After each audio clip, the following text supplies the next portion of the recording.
for the introduction. As you heard, my name is Sylvia Albrecht. If you Google me, you will find me also as a sportswoman. And that shows that most of all the people here who are working here have quite a close connection to the sports. So I'm a former international Swiss badminton player, and that's my connection. So my passion is in badminton sports, more in team sports, but yeah, I also follow a lot of other sports. We are one of the 14 Swiss Olympic medical centers. We have at the moment 14. That's a label which comes from Swiss Olympic. I know that you heard about Swiss Olympic from yesterday. The key people were here. And we have 29 sports medical bases approved. So that means that those 14 Swiss Olympic medical centers have to apply some facilities and easy access to high-performance sportsmen and help the federations. And the sports medical basis, their work is a little less intense, but they also see high-performance athletes, but also quite other sportsmen from the normal population. And that we have this label makes also that we have quite a good connection with our colleagues in the other sports medical centers. Switzerland is not so big, so our network is quite good. That you saw in the presentation of Markus already, it's not that the medical team can work alone, so that's one of the facts which Swiss Olympic wants. If you want to be a Swiss Olympic medical center, you have to have all the facilities for the athletes. Especially the medical is always needed, but we are almost the people the sportsmen want to see. Because often if you see a medical doctor that says that you're injured or sick. So this is the team, me and my colleague. I'm an orthopedic surgeon and sports medicine person. In Switzerland, sports medicine is not a known specialty, so we all need another specialty. I'm not doing surgeries anymore, so I'm a more the conservative orthopedic surgeon. And my colleague, Tony Pirello, he's a physical medicine doctor, specialist, and rehab doctor, and also has the sports medicine title. And our third colleague, René Wiedenkeller, unfortunately, he has to retire because he's getting 70 this year, so he has to stop working for us. And he has a part-time job here, and he's general physician, so he helps us out a little bit. Dr. Martin Bachmann is one of our colleagues. He's an orthopedic surgeon, and he's working in his office in Biel. And this is our connection. That's why we are called Swiss Olympic Medical Center Magglingen-Biel. So our connection, the orthopedic surgeon is in Biel, and that's why with the double names. He's not really in the team here in Magglingen, but he's like a partner with the contract.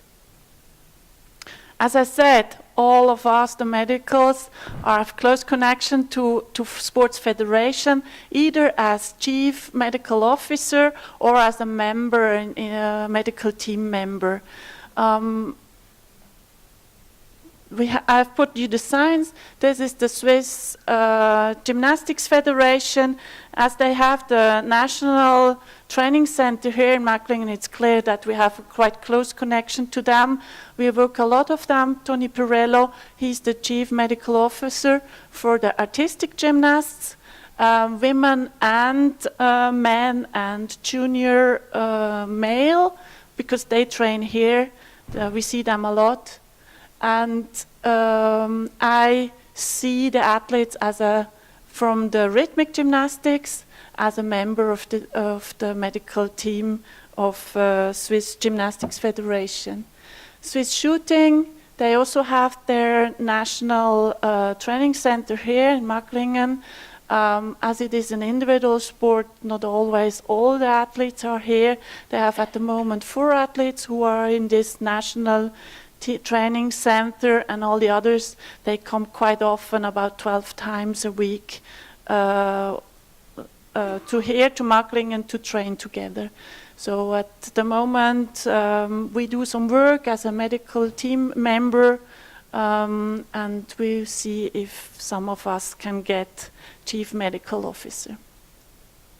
And then I have the Football Federation, because as Marcus told you already, we have this program Futuro. We have the same for the ladies, and we are there's a training center for women, for girls football in Biel, and we have quite a lot of connection and work there with them. And as you heard, Swiss badminton, that's my passion, and I'm chief medical officer. It's a small sport, and I help them out. What is our work as a medical officer? We treat athletes. If there's an acute injury here in Macklingen, or an illness which is quite acute, then it's clear they come to us and we see them. We also see them when there's a chronic problem in connection with their medical chief officers, so that we get a call from a medical chief officer who says, okay, listen, I have treated this athlete, he's coming now for a week, it's a small problem, can you also have a look on it? So as I said, we are in close connection with other colleagues from the medical teams in the federations, or also from the Swiss Olympic Medical Centers on other places. One of the most questions or we have to work with is medication. We cannot always follow the athletes to their competitions, to major competitions, yes, but not all to the smaller ones. One of the questions is always, can you provide us with a medical box to take along with? And there's also always question about anti-doping. So these are one of the works we are doing. As you know, allergies, nutrition allergies, or question about nutrition in other countries, sometimes difficult.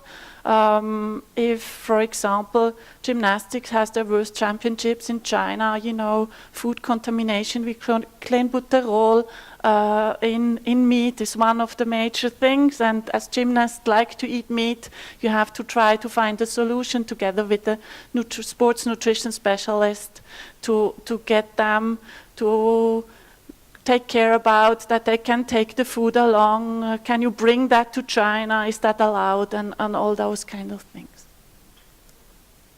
Then vaccinations or safe travel to different countries. Some sports competitions are in countries where you have malaria or the other things. Jet lag is one of the questions. This is just a picture of our Swiss vaccination booklet where all the vaccinations are noted. Prevention of sudden death, question about how can we prevent that one of our athletes has a problem, sudden death problem in different sports. How can we do? So we try to help them to do a prevention program or educate about how to use a defibrillator and a IAD, and a lot of other things. But daily work, as I said, is mostly, and that's our focus, is the athlete. So treat and help them if they have acute injuries. That's why the smiley is sad. Often athletes come to us when in a sad situation. We try to get them to the smiley face again as fast as possible. As you know, that's not always easy. And we are happy that we got quite a lot of thank you. That's our thank you man from the athletes to show that finally we were quite successful. And one of our works as well, also for the Federation, is the PHE, the Periodic Health Evaluation. We call it SPU. in Switzerland, and we follow there the IOC consensus statement. As you know, it's well known, and we try to adapt that. And with the data we get, it's monitoring, or better said, perhaps a survey. We try to collect the data over the years and see the development. And I have here just a diagram from one of the rhythmic gymnastics athletes. And as you can see here, her growth, that's the growing percentiles, and on the low it's the weight percentiles. Just to explain you a little bit, you see here that the growing is quite normal. If you push this line, the 50% line percentile, to the right, but she's just late. So her growing was late, about 2.5 years. We knew that, and when she does the same, she lost her percentile, the 25th or the 10th percentile.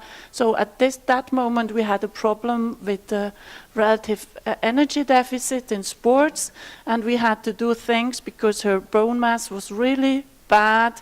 She had a fracture because of that. So we had to tell her, listen, we have to take you out, and you have to get more energy in you. You have to get nutrition consultation to help you. And yeah, we were in a good way until last year, and this is quite recently, and you see it goes over the top, so she went in the other direction. And now we have the problem that she got too heavy. Yeah, and if you see now the new lights, we are lucky that we have a DXA, a DEXA measurement, so we can measure body composition, and this is the whole team, and you see the lady, the growth and the weight percentiles I showed you. The lady I showed you is the orange one, and you see she took fat, she took quite a lot of fat. She was in March 2015, she was around 7 kilogram fat, and the actual dates are around 17. So she took 10 kilos in 2.5 years. And but she's the only one who also could get up her fat-free mass, so mostly muscles. All the others lost, so we have a problem there, and we try to find out what happened, what went wrong last year in this training, and to find out what we can help them for this year, not to get in a bad situation. Thank you for your attention. I'm unhappy that you don't get to see that because of the bad weather, so I put a picture. Years ago, the plan was that all the services can be given at each medical centers, and it doesn't matter where the athletes go. That was the plan 10 years ago, but that was changed, and now we have really the contracts with those 12 federations here in Magglingen, and we are specialized in all those disciplines, and it's not so that everybody now can come at any Swiss Olympic Medical Center. Okay, important questions to Sylvia? Yeah. Manu, you have to change the schedule. Thank you. Thank you. Do you perform DEXA in your athletes, even in the young athletes? Yes. You don't have any problem with the radiation of the DEXA? No. We ask all the athletes and the parents of the youngsters they are fully informed. They have to sign up that they agree with that, and then we can use it. But it's no problem. Okay, thank you. If we want to do a study, and you say no, not impossible. We cannot publish. Yeah. That's the problem. Okay. You know, I can do it for the federations, as we said. It's on field, and we use it as that, but we cannot publish it.